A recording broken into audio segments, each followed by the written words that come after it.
11절에서 22절까지 말씀입니다. 오늘 룻기 마지막 강해인데요. 절망의 족보에서 생명의 계보로라는 제목으로 같이 말씀 나누겠습니다.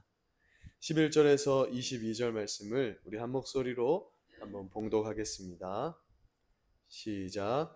성문에 있는 모든 백성과 장로들이 이르되 우리가 증인이 되나니 여호와께서 내 집에 들어가는 여인으로 이스라엘의 집을 세운 라헬과 레아 두 사람과 같게 하시고 내가 에브라스에서 유력하고 베들레헴에서 유명하게 하시기를 원하며 여호와께서 이 젊은 여자로 말미암아 내게 상속자를 주사 내 집이 다말이 유다에게 낳아준 베레스의 집과 같게 하시기를 원하노라 하니라. 이에 보아스가 룻을 맞이하여 아내로 삼고 그에게로 들어갔더니 여호와께서 그에게 임신하게 하심으로 그가 아들을 낳은지라. 여인들이 나오미에게 이르되 찬송할지로다. 여호와께서 오늘 네게 기업 물을 자가 없게 하지 아니하셨도다. 내 아이의 이름이 이스라엘 중에 유명하게 되기를 원하노라. 이는 내 생명의 회복자요 내 노년의 봉양자라. 곧 너를 사랑하며 일곱 아들보다 귀한 내 며느리가 낳은 자로다 하니라. 나오미가 아기를 받아 품에 품고 그의 양육자가 되니 그의 이웃 여인들이 그에게 이름을 지어주되 나오미에게 아들이 태어났다 하여 그의 이름을 오벳이라 하였는데 그는 다윗의 아버지인 이새의 아버지였더라. 베레스의 계보는 이러하니라.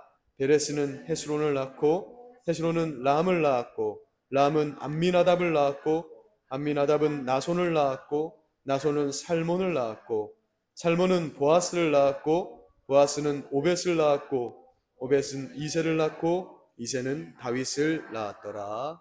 아멘. 네, 룻기 마지막 시간입니다.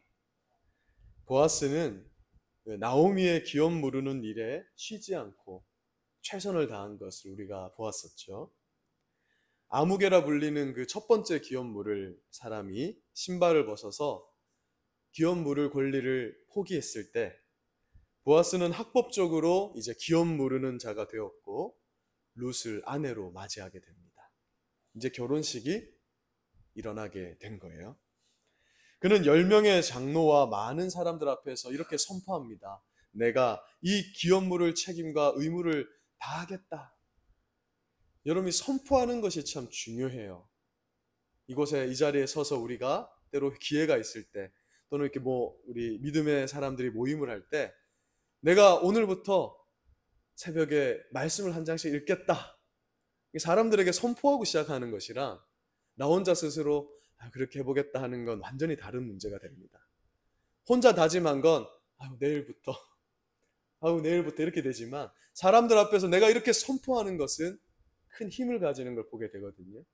보아스가 내가 이 사람들의 기업 물을 자가 돼서 책임과 의무를 다하겠다 선포했대.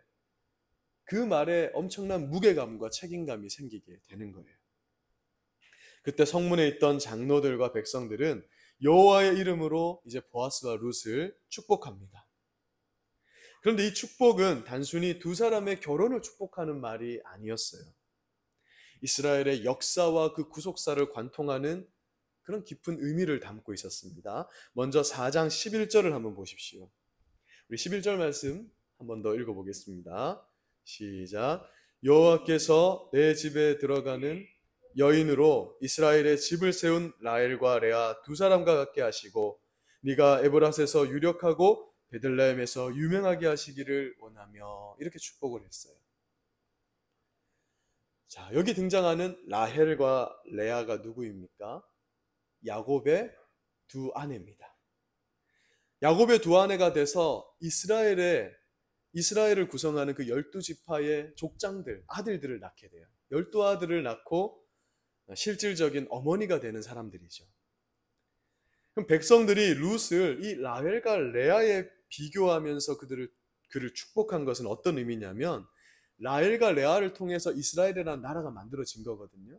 12지파로 구성되는.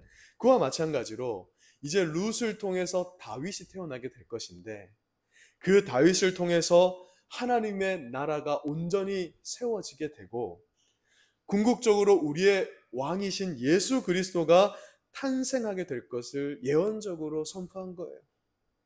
어쩌면 이 사람들은 이게 그런 의미인지도 모르고 축복하는 건지도 몰라요. 성령의 감동으로. 그런데 이것이 후대에 보니까 어떤 의미를 가졌냐면 이러한 축복의 의미를 예언적으로 선포한 것이었다라는 것이죠. 다음 4장 12절을 보십시오. 여호와께서 이 젊은 여자로 말미암아 내게 상속자를 주사 내 집이 다말이 유다에게서 낳아준 베레스의 집과 같이 되기를 원한다. 이렇게 합니다. 그럼 베레스는 누구냐면 유다와 그의 며느리인 다말 사이에서 태어난 아들이다. 뭐가 좀 이상하네요. 시아버지와 며느리 사이에서 태어난 아들이다. 원래 다말의 남편 곧 유다의 아들이 있었는데 후사가 없이 죽었습니다. 그래서 기업 물음의 법칙에 따라서 그 아들의 동생에게 또 이 기업 물음을 했는데 이 사람이 범죄를 한 거예요. 하나님 앞에서는 범죄입니다. 왜냐하면은 이 여인에게 온전한 이렇게 그 관계를 맺지 않은 거예요. 속인 거예요. 그래서 이 다말이 너무나 억울해서 창기로 변장을 해서 유다와 함께 동침을 해서 낳은 아들이 베레스였다는 거예요. 그러니까 이건 뭘 의미하냐면 인간의 죄와 허물로 얼룩진 사건입니다. 성경을 공격하는 사람들은 늘 이 문제를 가지고 와요. 성경에 어떻게 이렇게 부도덕한 내용이 적혀 있냐고. 시아버지와 며느리가 그것도 며느리가 창녀로 변신을 해서 이 아들을 낳았다는데 근데 이 아들이 예수 그리스도의 족보에 있다라는 게 이게 말이나 되냐? 그런데 오늘 하나님께서 우리에게 말씀하시는 건 뭐냐면 인간의 죄와 허물로 얼룩진 그 사건마저도 하나님은 사용하셔서 유다 지파의 거룩한 계보를 이어가셨다라는 걸 보여준다라는 거예요. 그럼 왜 이 사건을 가지고 와서 룻을 축복하는 것이냐? 마찬가지로 여러분 룻이 보아스가 잠들어 있을 때 몰래 그 침소에 들어간 사건 역시 인간의 연약함과 허물에서 비롯된 거라는 거예요. 이게 온전한 모습은 아니에요. 성경에 기록됐다 해서 우리도 그렇게 해도 되겠다. 큰일 날 일이죠. 분명히 인간의 연약함과 허물입니다. 그러나 하나님이 그 사건을 사용하셔서 결국 오벳이 태어나게 하고 다윗이 태어나게 하셨다는 거예요. 그리고 다윗의 자손으로 오실 예수 그리스도가 오실 것을 백성의 입술로 예언적으로 선포하게 하신 장면이라는 겁니다. 사랑하는 여러분, 이 두 예언적 축복이 우리에게 보여주는 것이 무엇입니까? 절망과 죽음으로 끝날 수밖에 없었던 인간의 족보를 하나님께서 기업 물음을 통해 생명과 영광의 계보로 바꿔주셨다 이렇게 말씀하는 거예요. 우리 모두는 본래 절망과 죽음으로 끝나는 세상 족보에 다 속해 있었어요. 그러나 하나님은 예수 그리스도라는 참된 기업 물을 자를 보내주셔서 우리를 예수 그리스도의 계보 안에 넣어버리셨습니다. 우리는 다 족보가 바뀐 사람들이 돼버린 거예요. 우리가 한 것이라고는 야곱과 레아, 라헬 그리고 이 유다와 다말 이들처럼 범죄하고 실수한 것뿐이에요. 우리 인생을 다 되돌아보세요. 여기는 짧게는 인생을 한 20년 정도 사신 분도 있고 길게는 70년 이상 사신 분도 있지만 우리가 인생을 되돌아볼 때 내 인생 참 만족할 만하다라고 생각하는 사람은 없을 겁니다. 아무도 없어요. 그런 사람. 다 죽음을 앞에 두고는 후회하는 것이 우리 인생이에요. 그런데 하나님께서 오늘 뭐라고 말씀하시냐면 너희는 그 썩어질 족보에서 끝나는 게 아니라 영원한 생명과 영광이 있는 예수 그리스도의 족보로 바뀌었다고 선포하고 있는 겁니다. 바뀌었습니다. 우리가 하나님 앞에 설 때, 예수님 앞에 설 때, 하나님, 내 인생 너무나 주님 앞에 드릴 것이 없습니다. 우리는 그게 진정한 고백이거든요.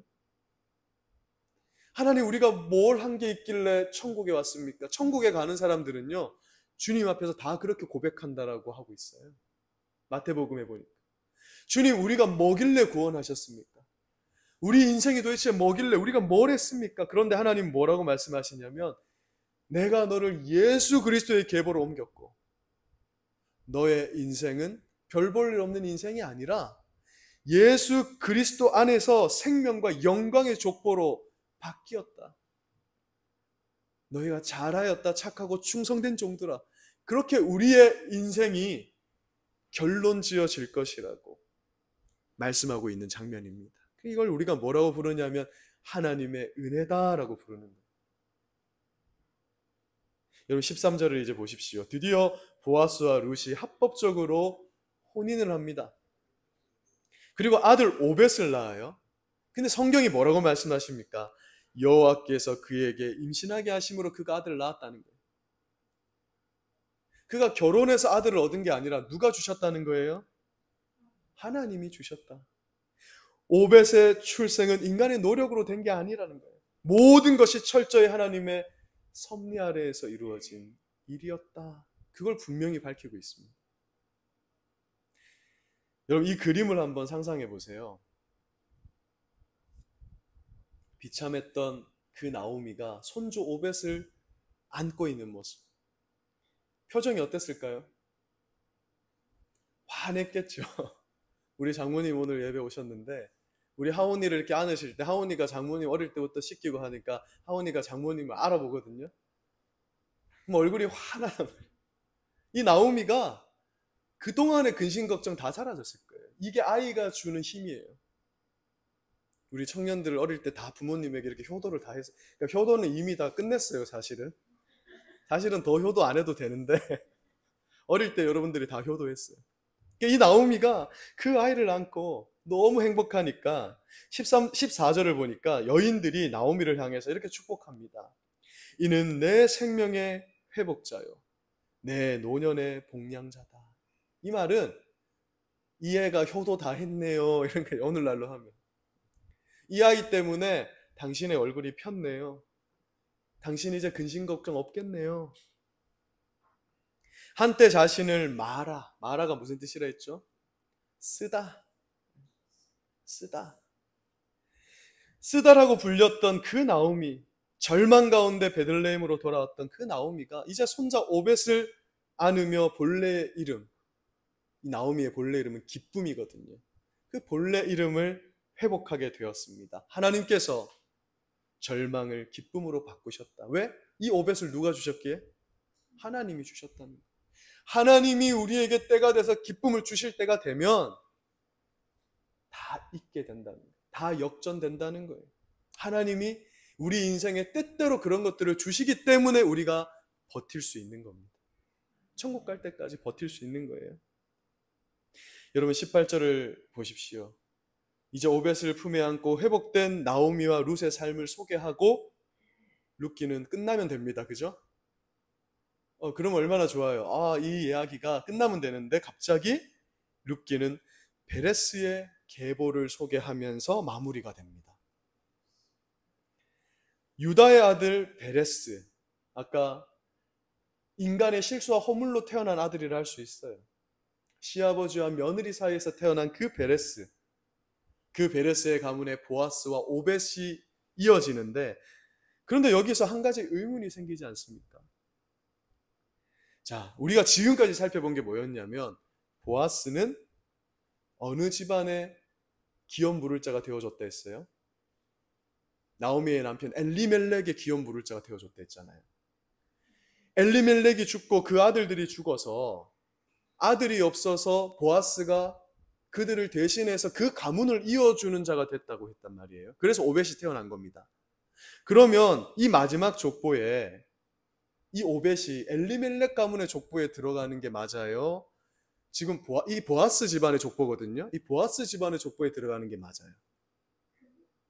엘리멜렉에 들어가는 게 맞잖아요. 실제로 아마 당시에는 엘리멜렉의 족보에 들어갔을 거예요. 왜냐하면 그렇게 기업 물음의 제도로 들어간 거기 때문에 이 오벳이 엘리멜렉 집안의 그 족보에 들어갔을 겁니다. 그런데 성경은 왜 갑자기 보아스의 이 계보, 베레스의 계보에다가 오벳의 이름을 넣은 것일까? 성경이 룻과 나오미는 이제 행복하게 잘 살았습니다 이러면 동화잖아요. 그죠? 백설공주가 왕자님 만나서 잘 살았습니다. 그런데 백설공주가 왕자님 만나서 행복만 했을까요? 결혼 다 해보셨잖아요. 행복할 리가 없지. 분명히 싸움이 있고 고통이 있고 아픔이 있겠죠. 백설공주도 아들을 낳고는 잠을 못 잤을 거 아니에요. 애가 잠을 안 자요. 이게 그렇게 끝나지 않고 지금 베레스의 계보 속에서 족보를 소개하면서 끝납니다. 이게 뭐 어떤 의미냐면 성경은 세상의 족보를 기록하는데 관심이 없다는 거예요. 성경이 관심을 두는 것은 뭐냐면 우리를 구원하신 예수 그리스도의 계보로 옮겨졌다는 거에 관심이 있는 겁니다. 오벳도 누구의 계보로 들어가야 됩니까? 예수 그리스도의 계보로 들어가는 거예요. 세상의 족보는 이렇게 흘러가겠지만 그도 예수 그리스도의 족보로 들어가서 영광받고 생명을 얻고 회복되는데 성경에 관심이 있다는 거예요. 여러분, 세상의 계보가 의미하는 게 뭐겠어요? 스펙을 얼마나 쌓고 뭐 내가 잘 되고 잘 먹고 잘 살고 이런 거예요. 지금은 그런 게 많이 없었지만 예전에만 해도 뭐 어떤 게 있었습니까? 나는 어디 김가고 난 어디 이간데 우리 집안이 뼈대 있는 집안이라고 양반 집안이라고 막 이러면서 막 뻗댕기고 김해 김가거든요.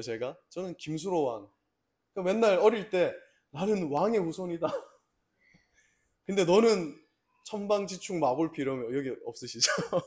너는 천민이다. 근데 그것도 다 잘못된 정보잖아요, 사실은. 근데 어릴 때 막 그거 놀리고 너는 천민이다. 넌 뭐 임시면 임꺽정 도적의 아들이냐 이러면서 그런 걸로 싸우는 거예요. 세상의 족보는 뭐냐면 천국에 갈 때 하나도 싸가지고 갈 수 없는 내가 이 땅에서 뭐 어떤 대학을 가고 어떤 직장을 가고 어떤 결혼을 하고 얼마나 돈을 모았고 이런 거예요. 그래서 오늘 말씀은 뭐냐면 그래 세상에서 이렇게 흘러갑니다. 한쪽 물줄기 속에서. 그러나 하나님의 관심은 그게 아니라는 거예요. 하나님의 관심은 네가 예수 그리스도를 믿어서 예수 그리스도의 족보로 네 삶이 옮겨져서 하나님 안에 영광받는 영원한 생명을 얻는 인생이 되었느냐 안 되었느냐 거기에 관심이 있어요. 그래서 오벳은 어디로 들어간다? 예수 그리스도의 족보로 옮겨지게 되었다. 그걸 마무리해 주면서 끝나는 겁니다. 왜? 잘 먹고 이 땅에서 잘 먹고 잘 사는 거 물론 중요합니다. 그러나 그것이 궁극적인 목표가 아니라는 거예요. 하나님의 목적은 우리를 영원한 생명을 주는 천국의 삶을 주는 예수 그리스도의 족보에 내가 들어간 것이 더 중요한 것이기 때문에 그것으로 마무리되고 있다는 겁니다. 여러분, 성경에서 족보는 새로운 시대가 시작됨을 보여줄 때 늘 등장을 해요. 우리가 자꾸 성경을 읽다 보면 도대체 족보는 왜 등장하는가? 그런 의문이 생기잖아요. 길고 그죠? 남의 집 족보가 뭐 그렇게 재미가 있고 우리 집 족보도 재미가 없는데. 자, 창세기 5장에 보면은요. 아담 이후의 족보가 이렇게 기록이 됩니다. 이어서 6장에는 누가 등장하냐면 노아가 등장해요. 족보는 새로운 시대가 시작될 때 등장한다 했죠. 홍수 이후에 노아를 통해서 새로운 시대가 시작됩니다. 그래서 그 전까지 족보를 딱 나열하고 끝내놓고 노아가 등장합니다. 그러니까 이제 새로운 시대가 시작됐다. 노아로부터 이걸 말하는 거예요. 창세기 11장에는 노아 이후의 족보를 쭉 기록을 하다가 끝이 납니다. 그리고 12장에는 누가 등장하냐면 이제 아브라함이 등장하는 거예요. 이 역시 뭘 말하냐면 이제 하나님을 대적하던 그 노아의 시대는 끝났고 믿음의 조상 아브라함의 시대가 시작되었다를 보여주는 게 성경에서의 족보의 역할이에요. 이처럼 룻기의 마지막에 베레스에서 다윗으로 이어진 족보가 기록되면서 끝나는 이유는 분명합니다. 룻의 시대가 어떤 시대였어요? 사사시대. 왕이 없어서 각자 소견에 옳은 대로 생하며 죄악이 만연하던 시대. 마치 노아 홍수로 멸할 수밖에 없었던 그런 죄악이 범람하는 시대와 같아 있잖아요. 이제 그 시대가 끝났다는 거예요. 누구 때문에? 오벳이 태어나고 오벳의 가문으로 올 다윗이 태어나서 다윗이 그것을 종결할 거라는 거예요. 다윗의 시대에 그래서 하나님의 하나님을 섬기는 나라로서의 모든 기능이 회복되거든요. 그죠? 그래서 다윗이 중요한 것입니다. 바로 이것이 성경의 관심사였다는 거예요. 그래서 룻기는 엘리멜렉의 족보로 끝나면 안 돼요. 이거 마치 오늘날 여러분 이 교회에서도 목사 입을 통해서 나오는 설교가 세상에 복을 주는 것으로만 끝난다면 그거와 같은 거예요. 여러분 염려하지 마십시오. 하나님 복 주십니다. 헌금 많이 해보십시오. 하나님이 복 주나 안 주나. 그런데 성경에 어디 그런 말이 있습니까? 성경은 거기에 관심이 없다는 거예요. 그 족보에는 관심이 없어요. 네가 오늘 하나님의 자녀가 된 것인지, 그 자녀로 책임감 있게 살아가고 있는 것인지, 네가 생명을 가지고 죽어도 천국에 갈 수 있는 인생이 되었는지, 그리스도의 그 계보로 네가 들어갔는지에 관심이 있다는 겁니다. 그래서 엘리멜렉의 족보로 끝나는 게 아니라 예수 그리스도의 계보로 끝을 맺은 것이에요. 그리고 구약이 끝나고 신약을 여는 마태복음이 뭐로 시작됩니까, 여러분? 족보로 시작되잖아요. 그 이유가 뭐예요? 이제 구약 시대, 옛 언약의 시대는 끝났다. 예수 그리스도로부터 어떤 시대가 시작된다는 거예요? 새로운 시대가 시작된다. 예수 그리스도로 인해서 이전과는 완전히 다른 세대가 선포됐잖아요. 이제 우리는 율법에 매이는 자가 아니야. 우리는 어떻게 구원을 받죠?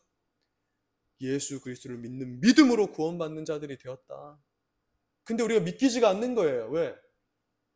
믿기만 해도 구원받는다라니까 도무지 믿기지가 않아요. 근데 성경은 말씀합니다. 하나님이 이루셨다라고.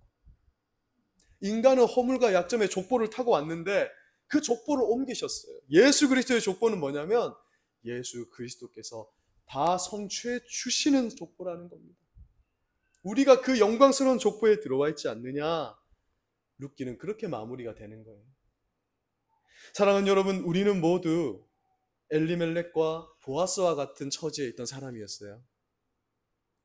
엘리멜렉의 두 아들이 모두 죽음으로 엘리멜렉의 족보는 끊어지게 됐습니다. 성경에서 족보가 끊어졌다는 것은 영원한 사망을 의미합니다. 그래서 하나님은 반드시 기업 무릎을 통해서 그 가문을 이어줄 것을 요청하셨어요. 기업 물을 자 보아스가 없었으면 엘리멜렉의 족보는 그냥 멸망과 사망으로 끝나는 그런 절망적인 상황이었어요. 우리가 예수를 믿지 않았으면 어떻습니까? 죽음 이후에 우리가 일평생 지은 죄로 인해서 심판받을 수밖에 없는 그 절망적인 상황에 놓여있던 게 우리의 인생이었잖아요. 그런데 사실 여러분, 보아스도 마찬가지였어요. 성경에 보니까 나이가 많은데 보아스가 자식이 있었다는 기록이 없어요. 엘리멜렉 가문에만 후사가 없었던 게 아니라요. 사실은 보아스도 후사가 없었어요. 보아스도 이대로 죽었다면 그 가문 역시 끊어질 위기에 처해 있었다라는 거예요. 그런데 하나님이 현숙한 여인 룻을 보아스에게 보내셔서 보아스의 끊어진 가문도 어떻게 하셨습니까? 이어주셨다라는 걸 알아야 돼요. 우리는 자꾸 보아스에게만 초점을 맞춰가지고 보아스가 능력이 있고 좋은 사람이라서 룻의 정말 좋은 사람이 되어줬다라고 생각하지만 사실은 보아스에게 있어서 룻 역시 없어서는 안 될 여인이었다라는 거예요. 특히 여러분 보아스는요, 자식이 없이 후사가 없이 죽으면 됩니까 안 됩니까? 절대 안 돼요. 왜냐? 이건 단순한 개인적인 문제가 아니에요. 예수 그리스도가 이 땅에 오실 수 있느냐 없느냐의 문제가 달려있어. 보아스의 후손 가운데 다윗이 태어나야 되고 다윗의 가문에서 예수 그리스도가 오셔야 했기 때문에 보아스에게 아들이 없었던 것은 구속사 전체를 위협하는 아주 심각한 위기였습니다. 성경에는 생명의 계보가 끊어질 만한 위기가 여러 번 등장해요. 성경을 보실 때 이렇게 볼 수 있어야 돼요. 여러분, 아담이 범죄하여서 아담에게 속한 모든 인류가 멸망으로 갈 수밖에 없는 위기에 처했습니다. 그죠? 그래서 우리가 이렇게 고생하는 거 아니에요. 우리의 뿌리인 아담 때문에. 근데 하나님은 여자의 후손으로 오실 예수 그리스도께서 우리를 구원하시리라는 복음을 주셨습니다. 그게 창세기 3장 15절이에요. 한 장 넘겨보세요. 창세기 3장 15절에 여자의 후손을 내가, 이게 예수 그리스도거든요. 이 약속을 주셨습니다. 여자의 후손으로 오신다라는 말이 뭐예요? 하나님은 우리 인간을 어떻게 번성하게 하셨냐면 남자와 여자가 만나서 가정을 이루고 자녀를 낳아서 이렇게 이어져 오게 하셨거든요. 여자의 후손이란 말은 반드시 결혼을 통해서 가정이 만들어지고 자녀가 생기는 것으로 인해서 대를 거쳐서 예수 그리스도를 보내겠다는 거잖아요. 그런데 시작하자마자 위기를 맞습니다. 예수님은 원래 아벨의 계보를 통해서 오시기로 돼 있었거든요. 근데 이 아벨을 누가 죽여버립니까? 자기 형 가인이 질투가 나서 돌로 쳐 죽였어요. 심각한 위기입니다. 왜? 하나님, 이제 예수 그리스도가 오실 길이 막혀버렸네. 그래서 하나님은 기업 물을 자로 누구를 주셨냐면 셋을 주신 거예요.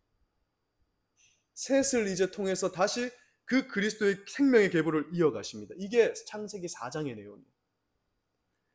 이 계보를 잇는 중에 아까 이제 언급된 유다도 후손이 끊어질 위기가 있었어요. 그런데 거기를 다말을 사용하셔서 계보를 이어가십니다. 보아스의 경우도 마찬가지예요. 이 가문에 끊어질 뻔했어요. 근데 룻을 주셔서 이어가셨어요. 그러다가 한 번은 정말 큰 사건이 있었는데 성경에서 가장 악한 여자라고 할 수 있는 아달랴, 유다 왕국에 시집 온 이 아달랴 때에 정말 큰 위기가 있었습니다. 아달랴는요, 북이스라엘에서 정말 바알신을 섬기면서 악명 높았던 아합 왕과 이세벨의 딸입니다.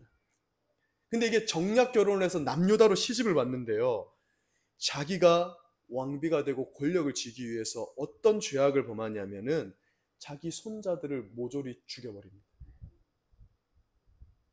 자기가 권력을 잡으려고 자기 손자들, 그러니까 이 왕위를 이어갈 수 있는 손자들을 다 죽여버립니다. 그 손자들이 누구예요? 다윗의 후손들이거든요. 만약 그때 아달랴에 의해서 모든 후손이 죽었으면 누가 오실 수 없다? 예수 그리스도가 오실 수 없었어요. 그러나 하나님은 요아스를 숨깁니다. 그리고 그 요아스를 통해서 계보를 지켜내시면서 결국 그 계보가 어디까지 이어오게 하시냐면 예수 그리스도에게까지 이어지게 하셨다. 그게 구약 성경의 큰 내용이에요. 인간의 허물과 죄악과 사탄의 공격 때문에 예수님 못 오실 뻔했어. 그런데 하나님의 열심이, 하나님의 그 섭리가, 하나님의 능력이 결국 예수 그리스도를 보내셨고 너희를 구원했다는 거예요. 그러니 우리가 성경을 볼 때 어떤 관점을 가져야 되는 것이냐면 하나님이 어떤 열심으로 이 계보를 이어오셨는지를 보면서 내 삶이라는, 비록 짧다면 짧고 길다면 길다 할 수 있는 내 인생의 이 이어짐도 하나님이 어떻게 하시겠다는 거예요. 결코 놓치지 않겠다는 걸 보여주는 거예요. 우리가 얼마나 하나님을 떠나서 지옥 갈 만한 일들을 많이 했는가를 보라는 겁니다. 우리가 하나님 앞에 나를 왜 만들었어요? 할 수도 없고 나를 왜 지옥에 보내십니까? 할 수도 없는 우리의 인생이 원래는, 여러분들도 어릴 때 이렇게 장난감도 만들어 보고 하셨잖아요. 근데 그 장난감이 물론 생명은 없지만 말을 할 수 있다고 생각을 해보세요. 그래가지고 날 왜 만들었냐 하고 날 왜 이렇게 이끄느냐 하고 이럴 수가 없듯이 원래 하나님 앞에 그렇게 할 수 없는 존재였는데 하나님이 어떻게 우리를 이어오셨냐면은 그래서 죽을 수밖에 없음에도 불구하고 하나님이 열심을 다해서 우리를 천국 갈 때까지 이어지게 했다. 구약 성경을 통해서 그 열심을 보라는 거예요. 하나님이 그렇게까지 하는 하나님이 널 버리겠느냐는 거예요. 네가 좀 방황한다고, 네 인생이 지금 하다가 망해가지고 사람들이 막 끄끌거리고 내가 아무리 봐도 예수 믿는 것 같지 않아 보인다고 해서 하나님이 널 버리겠느냐고, 그걸 보라는 거예요. 유명한 목사든 부흥사든 믿음의 선배든 그런 말 때문에 여러분 무너지지 마십시오. 저도 예전에 많이 들었거든요. 예수 곧다구로 믿으면 지옥 간다고. 그런데 오늘 룻기가 말씀하고 있잖아요. 예수 곧다구로 믿어도 하나님의 능력이 너를 결코 그리스도의 족보에서 끊어지게 하는 일이 없다고 보이죠. 아달랴 같은 사람이 나타나도 그 계보가 이어졌다면 네 인생에서 어떠한 일이 있다고 해서 하나님이 너를 버리겠느냐. 하나님이 너를 포기하겠느냐? 그걸 보여주고 있는 거예요. 그래서 기독교는요, 세상 종교와 다른 겁니다. 하나님은요, 세상의 신이 아니에요. 우리 하나님은 우리를 위해서 이처럼 쉬지 않고 열심을 다하는 하나님이십니다. 그래서 자기 아들 예수 그리스도를 우리의 기업 물을 자로 보내셔서 우리의 족보를 바꾸신 겁니다. 우리는 마태복음 1장에 기록된 족보 밑에 다 이름이 들어간 자들이에요. 혹시 나는 김해 김간데 내 족보 어디 간 겁니까? 이렇게 섭섭하신 분 없으시죠? 우리는 다 족보가 바뀐 사람이에요. 천국 가서 김해 김가가 무슨 의미가 있겠어요? 예수님 앞에 가가지고 저는 김수로와 73대 손입니다 이러고 있을 겁니까? 아무 소용없다라는 게, 세상에서 여러분 이 땅을 살 때만 필요한 거예요. 우리 학생들 나중에 어떤 직장을 가지고, 그죠? 내가 뭘 먹고 살아야 되고 이런 거 지금 필요하긴 하지만 하나님 앞에 가서는요 아무 소용없어요. 하나님 저 삼성에서 반도체 만들고 왔습니다. 그럼 뭐 어쩌라고. 하나님 앞에서 우리가 내세울 수 있는 거는요, 내가 예수 그리스도의 족보 안에 있음을 확인하고요, 내가 예수 그리스도의 가문에 합당하게 살다 왔습니다. 이것밖에 내세울 게 없어요.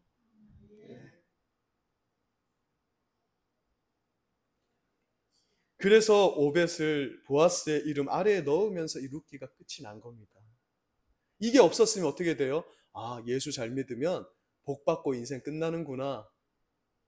그 다음은요, 이 족보는 이 땅에서도 복을 받지만 궁극적으로 우리 하나님이 우리에게 진짜 주시는 것은 우리가 예수 그리스도의 계보의 안에 들어가서 영원한 생명을 얻었고 죽음 이후에 하나님의 그 영광스러운 나라의 백성이 된다라는 그 사실이 더 중요하다라는 것을 알려주면서 이 룻기가 끝난 것이에요. 세상 족보가 아니라 하나님의 구속사적인 족보, 곧 그리스도의 계보에 내가 속해 있음을 보여주기 위함입니다. 이제 이게 왜 이렇게 됐는지 이해가 되시죠? 이제 룻기 전체를 한번 정리해 보겠습니다. 오늘 마지막 시간이니까. 나오미가 며느리 룻과 함께 베들레헴에 돌아올 때 그가 뭐라고 했습니까? 스스로 기쁨이란 이름의 나오미, 그걸 버려버렸어요. 나 이제 마라라 불러라. 아무도 그들을 주목하지 않았을 겁니다. 그녀들은 그저 돌봄이 필요한 가난한 과부들에 불과했어요. 그러나 그리스도를 예표하는 보아스가 그들의 기업 물을 자가 되어 주었을 때 그들의 인생은 완전히 바뀌게 되었습니다. 나오미가 손자 오벳을 품에 안았을 때 그 감격 좀 생각해 보세요. 이제 나오미는 쓰다라는 이름 버렸고 나오미라는 기쁨의 이름을 다시 되찾게 되었습니다. 쓰디 쓴 애가로 시작한 이야기가 어떻게 됐다? 기쁨과 영광의 역사로 바뀌었어요. 사람들이 축복하고 부러워하는 인생으로 바뀌었습니다. 일평생 사람들이 손가락질하고 수군수군대던 인생이었는데 하나님이 결국은 그의 인생을 사람들이 축복하고 하나님의 영광을 드러낸 인생으로 바꾸셨다는 거예요. 무엇보다 하나님은 이 나오미와 룻을 엘리멜렉의 끊어진 족보에서 어디로 옮기셨습니까? 그리스도의 계보로 옮기셨어요. 그래서 마태복음 1장에는 룻의 이름이 당당히 기록되어 있는 거예요. 룻은 절대 빠지면 안 돼요. 그는 이방 여인이었고 끊어질 엘리멜렉 가문의 족보에 있는 여인이었으나 예수 그리스도의 족보 안으로 호적 신고를 옮기게 됐다. 다시 호적을 올리게 됐다라는 것이 기록되어 있는 겁니다. 사랑하는 여러분, 룻기를 보면서 우리는 우리 인생도 이렇게 만드시겠다는 하나님의 의지를 봐야 합니다. 하나님이 그 일을 통해서 지금 열심을 다하고 계세요. 씨름하고 계세요. 우리가 지금까지 예수님을 예표하는 보아스를 통해서 살펴보았지 않습니까? 하나님 열심을 다하고 계십니다. 쉬지 않으십니다. 마침내 우리를 그 죽음과 절망의 족보에서 생명의 계보로 옮기셨다라고 선포하셨어요. 십자가를 지시면서 그 일을 성취하셨다라는 겁니다. 어떤 의미에서 보면 예수님께서 우리를 구속하는 이 구속 사역에 나오미와 룻의 인생이 꼭 필요합니까? 이런 생각을 가질 수도 있어요. 여러분, 하나님께서 능력이 부족하셔서 그들이 꼭 필요했겠습니까? 더 멋지고 강하고 신실한 사람이 없어서 그들이 필요했겠습니까? 사실 룻의 인생을 어떻게 정의할 수 있냐면요, 그냥 우리가 인간의 눈으로 보면 이렇게 그냥 정의되는 거예요. 시어머니를 복양하기 위해서 베들레헴까지 따라와서 보리 이삭을 줍다가 보아스를 우연히 만나가지고 팔자를 고친 한 여인의 이야기 아니에요. 우리가 설교를 통해서 이 의미를 해석을 해드리지 않았다면 그냥 그런 얘기잖아요. 이것이 어떻게 그리스도의 계보를 잇는 멋진 인생이란 말입니까? 아까 다말, 예수님 족보의 이름으로 다말은 뭐예요? 자기에게 기업 물을 자가 되어주지 않는 그 도련님이 짜증나가지고 억울해가지고 시아버지한테 변장해가지고 기업의 후사를 이으려고 했던 그 다말이 어떻게 예수님의 계보의 이름을 올리냐고요. 그 인생이 도대체 무슨 인생인데요? 아니, 사도 바울 정도는 돼야 올리는 거 아니에요? 근데 성경은 뭐라고 말씀합니까? 아니라는 거예요. 우리도 마찬가지죠. 사실 나 같은 한 사람이 하나님 나라를 완성하는데 무슨 소용이 있겠어요? 그런데 하나님은 오늘도 애원하고 계시잖아요. 이 설교가 어떤 의미인지 모르겠어요. 하나님이 지금 우리한테 애원하고 있다니까요.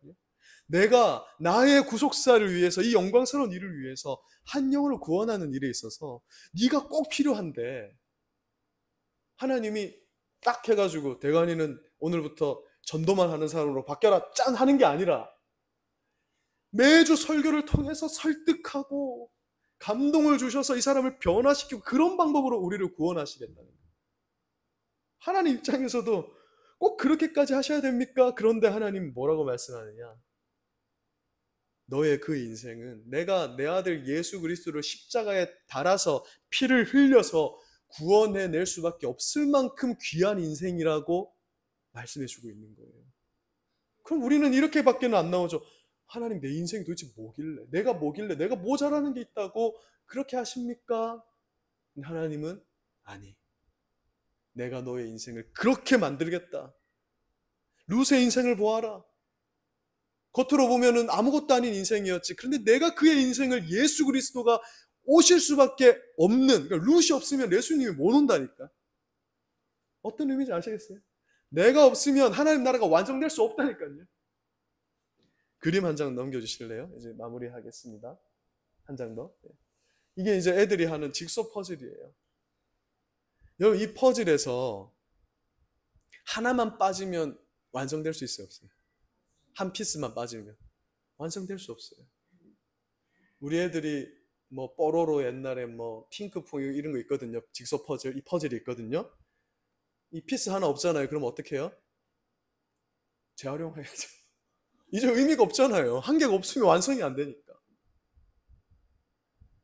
하나님이 우리 인생을 이 구속사라는 완성품의 한 조각으로 사용하시는데, 그것이 없어도 되는 한 조각이 아니라 우리가 없으면 완성될 수 없는 한 조각으로 사용하신다는 겁니다. 그래서 우리는 어떻게 돼야 되느냐면요, 우리 인생이 그런 의미를 가진다는 것을 깨닫고 그리스도인들은 그 인생에 책임감 있는 인생을 살아내야 한다. 그것이 바로 룻기가 우리에게 전해주는 메시지입니다. 말씀을 마무리하겠습니다. 우리에게 주신 이 룻기 말씀을 여러분 마음에 새기십시오. 하나님의 섭리를 믿으십시오. 하나님이 내가 반드시 있어야만 하나님 나라를 완성하시겠대요. 룻의 인생을 통해서 우리는 그것을 보는 겁니다. 하나님이 그 일을 위해서 지금 얼마나 열심을 다하시냐고. 하나님 굳이 이렇게 안 하셔도 되겠죠. 뭐 아달랴 같은 자가 태어나지 않게 하면 되잖아요. 가인이 동생하고 사이좋게 지내게 만들면 되잖아요. 근데 이건 뭘 보여주는 겁니까? 하나님 우리 인생을 그렇게 비인격적으로 뭐 세팅된 어떤 인형처럼 버튼만 누르면 하나님 I love you 하는 그런 인형으로 우리를 만들지 않았다는 거예요. 하나님 의심도 해보고 씨름도 해보고 하나님 진짜 계십니까? 막 고민도 해보고 그러는 와중에 내가 진짜 이 하나님의 사랑을 깨달아서 이 하나님의 사랑에 완전히 흠뻑 젖어서 그래 이제 내가 이 정도의 존재라고 하니까 그리스도인답게 하나님 자녀답게 살아야지. 그래서 우리가 룻기에서 배운 것처럼 우리 이웃들에게 그 하나님께 받은 그 헷세드의 사랑을 기억해서 우리 이웃들에게 헷세드를 베풀고 그 예수 그리스도의 계보에 이름을 올린 자로서 걸맞은 인생을 살아가는 그것을 다짐하면서 우리 룻기를 끝내야 할 줄로 믿습니다. 네. 우리 그리스도인의 책임감, 룻기를 통해서 배운 바들을 우리 이 세상에서 아름답게 펼쳐나가시는 우리 성도님들 되시길 주님의 이름으로 축원드립니다. 기도하겠습니다. 하나님 아버지 감사합니다. 우리가 8주에 걸쳐서 룻기 말씀을 배우며 이 말씀을 통해 주시는 하나님의 사랑과 그 은혜를 살펴보게 하시니 감사합니다. 룻의 인생이 살펴보면 별 볼 일 없는 인생처럼 보인 것과 같이 우리 인생은 하나님 앞에 아무것도 아닌 인생처럼 보일 수 있습니다. 그러나 하나님이 나라는 인생을 통하지 않고서는 하나님의 구속사가 완성될 수 없게 섭리하셨으니 우리가 우리 인생의 책임감을 가진 자들로 살아가게 하여 주시옵소서. 하나님 그 그리스도의 계보에 한 사람이라도 빠지면 예수 그리스도가 오실 수 없었던 것처럼 우리 인생을 없어서는 안 될 인생으로 여겨주시니 우리가 그 은혜를 생각하며 책임감 있는 그리스도인들이 되게 하여 주시기를 간절히 기도합니다. 우리 모두가 이 땅에서 룻기에서 배운 바와 같이 우리 이웃들과 헷세드를 베풀며 하나님의 아름다운 나라를 완성해가는 일에 열심을 다하는 그런 성도들 되게 하여 주시옵소서. 모든 말씀 예수님의 이름으로 기도드립니다. 아멘. 오늘 말씀을 기억하시면서 우리 기도하는 마음으로 310장 같이 찬송 드리겠습니다.